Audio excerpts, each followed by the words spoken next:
nervous to take on this project, considering it is such an iconic franchise and character?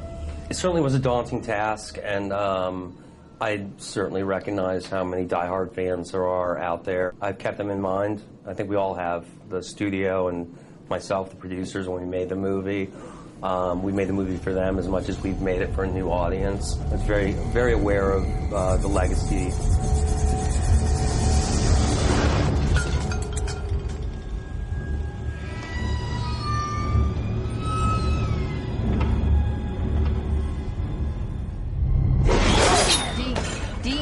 This seems to kind of go back to the original roots and has that terrifying element to it. Was that a conscious decision? Very conscious decision to make this scary again. You know, the original movie, I think, is the most honest portrayal of who Freddy Krueger is supposed to be. Really scary. Maybe he talks to you, but it isn't all jokes, because he's going to kill you.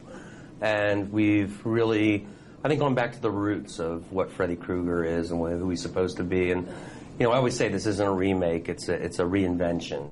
Were you nervous to play such an iconic and beloved character? Absolutely. It was, it's really scary kind of stepping into Robert's glove, as it were. I mean, the guy has done a phenomenal job of playing this character over the decades, and he's kind of synonymous with the character. And that's what's daunting, is to try to play a character that people already have something different in mind, or someone else in mind. But, it was still more exciting than it was daunting, because it's like, you know, how can you not play Freddy Krueger? Right. So it's like I had to go for it.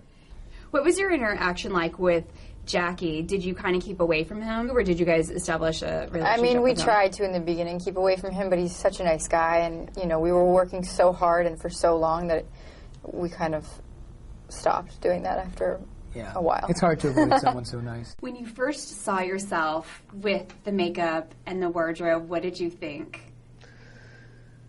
I thought, no way. It was a trip. It was incredibly surreal. I mean, it's like every step of the way, you know, we kept adding something, and it was always a little, oh my gosh, look, the sweater's starting to get dialed in, and now the glove. And that first day when I was standing in front of the mirror, and, you know, and I could just see everything. The fedora was there, the glove, the sweater, the fake fingertips, the makeup and everything. It was, wow, it was surreal. There's a new element that's kind of been added that we haven't seen in the previous films, micro-sleep or nap. Yeah. Explain what that is. Micro-nap is essentially when you stay up. You explain it in the film. Just say your lines. You have to I was trying to remember my line. Well, it says nightmares are triggered by the belief that the dreamer has no control, and this can cause insomnia. But then it says at the 70-hour mark, the insomniac will begin to experience micro-naps. His brain will begin to shut down its functions for several seconds in an attempt to recharge itself. This basically means that you're dreaming, but you don't know it. Like, even if you're awake. What is it about this franchise and the character of Freddy that you think makes audiences still want to see it? I think there's a lot of different things. I think, you know, for starters, the concept of it is just so scary to begin with, because, you know, you're so helpless in your sleep, and I think everyone can relate to that.